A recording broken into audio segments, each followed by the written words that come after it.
So here's a little storm update.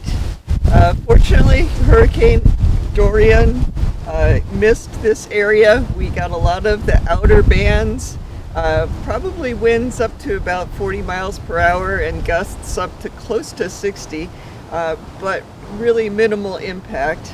The big plants that I put down on the ground, the 7-gallon containers, basically there's been no damage there.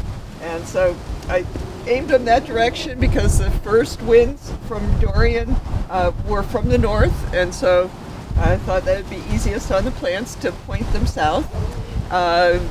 Toward the end of the storm, we're getting more westerly winds, but winds are not as strong, and the plants are on the ground. Interesting thing, this group of plants here, I didn't set down at all. These are plants, mango trees mostly, in 3-gallon containers, and they're packed pretty tightly in these plant cribs.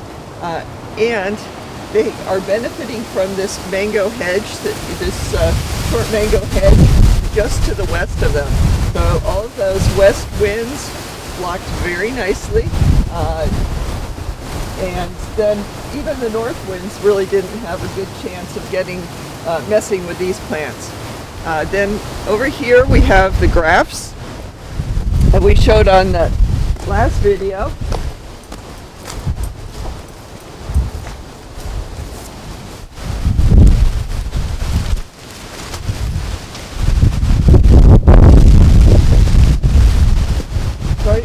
Right up here, I took off new growth and leaves, and I haven't seen any of the new grafts that have been damaged at all.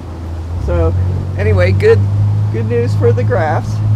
So let's take a look at a few other things around the property. Part of the challenge of this storm and the changing forecasts was trying to decide how much work to do ahead of time. And the shade house is a lot of work to take apart, and it's even more work to put all the screens back on. So I waited for all sorts of forecasts to come through before I decided to do a minimal preparation on this shade house. And basically we rolled up one of the top screen panels, took this other panel off completely, and that was it.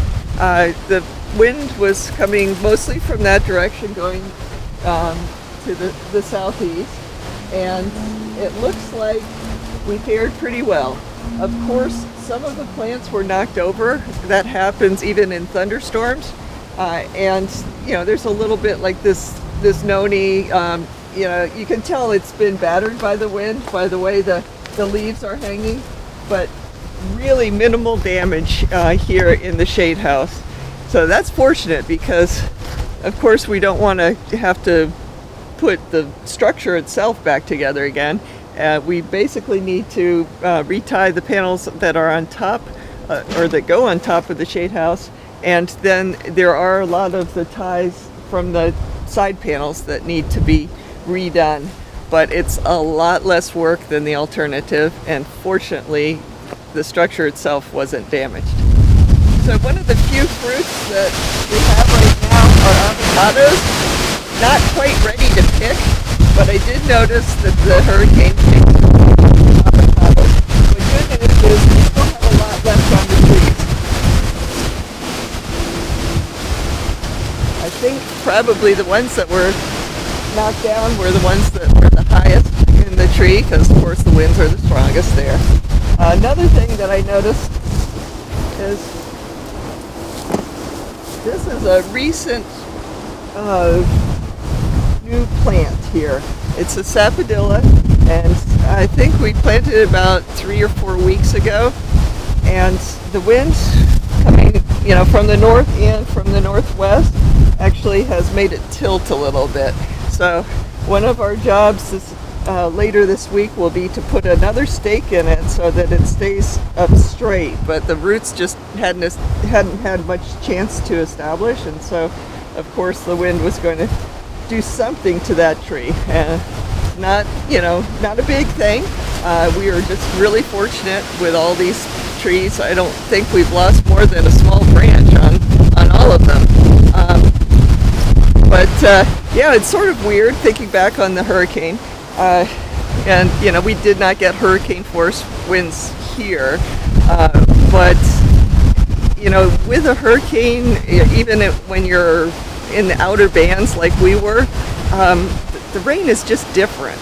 And with a regular thunderstorm, the rain starts off pretty light and then gets heavy, and it's all sort of predictable. But with hurricanes, you get like this wind blowing a light rain, it gets heavier, and then all of a sudden you'll get like a blast of rain. And it's maybe like a gust or something, but it's a lot heavier rain when you get one of those blasts. So we saw that, and of course I was usually as far away from shelter as you could be on the property, and then I didn't expect it to rain. It started to rain, and then I tried to get under a tree. It's not thundering and lightning. We didn't get any of that in this area on this storm. And so anyway, I'd be under a tree, trying to stay halfway dry. And then, of course, one of these blasts would come through. And not only would it be a lot more rain, from, in the general area, but it also knocked all the raindrops off of the tree that I was standing under. So anyway, I got really soaked a few times. But bottom line is we were just very fortunate. This is, an area that gets a lot of hurricanes, and when we get a minimal effect like we did this time, we just have to count ourselves fortunate.